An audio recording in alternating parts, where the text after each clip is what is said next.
नमस्ते दोस्तों, मैं डॉक्टर मनोज गोड़ा। आज बात करेंगे बी12 के बारे में। आजकल अक्सर ये पाया जाता है कि काफ़ी मरीजों में बी12 कम आता है और जो मरीज़ नहीं है, जो ऐसे भी हेल्थ चेकअप में गए हैं, उनका भी बी12 कई बार कम आता है। तो लोग पूछते रहते हैं कि भई ये बी12 कम कैसे आ गया? और मैंने बी12 लिया फिर भी मुझे अच्छा नहीं हुआ, तो ये ऐसा क्यों है? और बी12 कैसे लेना चाहिए? ये भी एक सवाल बार-बार पूछा जाता है। तो मैं इसके जवाब इस तरह से दे सकते हैं कि भई बी12 काफ़ी लोगों में आजकल कम आता देखा गया है, वो बात सच भी है। अ, लेकिन बी12 के बारे में मैं ये कहूँगा कि बी12 कई जगह पर उसकी जाल फैली हुई है। खून का बनना बी12 पर आधारित है। चेता तंत्र का, नर्वस सिस्टम का भी सही तरह से काम करना भी बी12 पर आधारित है। कुछ ऑर्गेनिक एसिड है जिसकी मेटाबॉलिज्म में बी12 एक महत्वपूर्ण भाग लेता है, तो उसके लिए भी बी12 आवश्यक है। तो कई तरीके से बी12 अपना महत्व दिखाता है शरीर में। और बी12 की खामी अगर है, तो मेरे हिसाब से एक से ज़्यादा जगहों पर आपको उसके सबूत मिलने चाहिए। लेकिन वास्तव में हम देखते हैं कि सिर्फ बी12 कम आता है। उनका खून की टकावारी परसेंटेज भी नॉर्मल होता है, चेता तंत्र भी ठीक से काम कर रहा है, मेटाबॉलिज्म में भी कोई गड़बड़ नहीं होती है। तो ऐसी कई जगह है जहाँ बी12 की खामी की कोई असर दिखाई नहीं पड़ती है। तो वास्तव में ये शायद बी12 कम है, ये मानना थोड़ा मुश्किल तो हो जाता है। और ऐसे मरीजों में जब बी12 करेक्ट किया जाता है, बी12 के इंजेक्शंस दिए जाते हैं, ये है, वो है, तो मरीज को अच्छा नहीं होता है। तो ये वास्तव में बी12 की खामी नहीं होती है, लेकिन बी12 सिर्फ कम होता है। कम होना और खामी होनी दोनों शायद अलग चीज़ है। और ये क्यों होता है?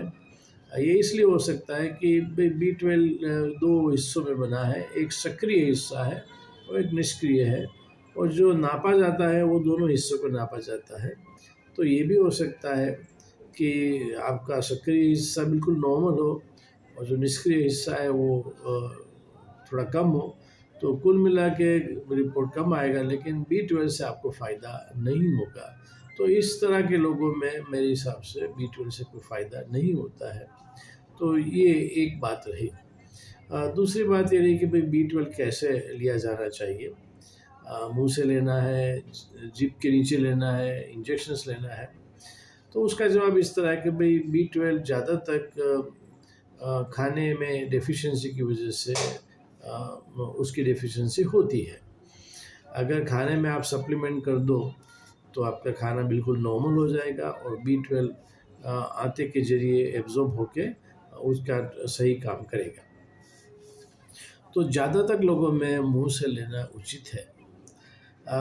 कुछ लोगों में जो भारत में कम है, पर्नीशियस एनीमिया, जिसमें बी12 को आंते की अंदर ले जाने के लिए कैरियर प्रोटीन होता है, उसकी खामी होती है। अगर अगर ऐसी हालत है, पर्नीशियस एनीमिया है, या तो आपका पेट की सर्जरी हुई है और या तो बाईपास हुआ है, तो ऐसे हालात में बी12 एब्ज़ॉर्ब मुँह से लिया गया नहीं होता है, तो शायद आप जीभ के नीचे रखिए, तो वो सर्कुलेशन को बाईपास करके सीधे सिस्टम में चला जाता है और वो काम आना चाहिए। या तो चंद लोगों में इंजेक्शन के ज़रिए भी आप दे सकते हो। और एक बार स्टॉक रिप्लेस हो गया है, आपने 1, 2, 3 जो इंजेक्शन लगवाने हैं या तो मुँह से गोली दे दी है, तो फिर बार-बार लेने का कोई मतलब नहीं, क्योंकि बी12 का स्टोर इतना ही है।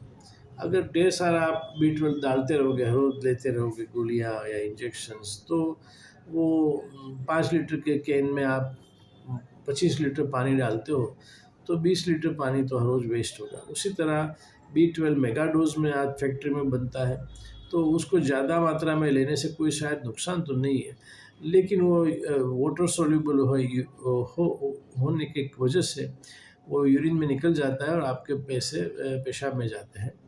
तो संक्षिप्त में B12 की खामी जिसको हम बिल्कुल मान सके ऐसी कम लोगों में होती है।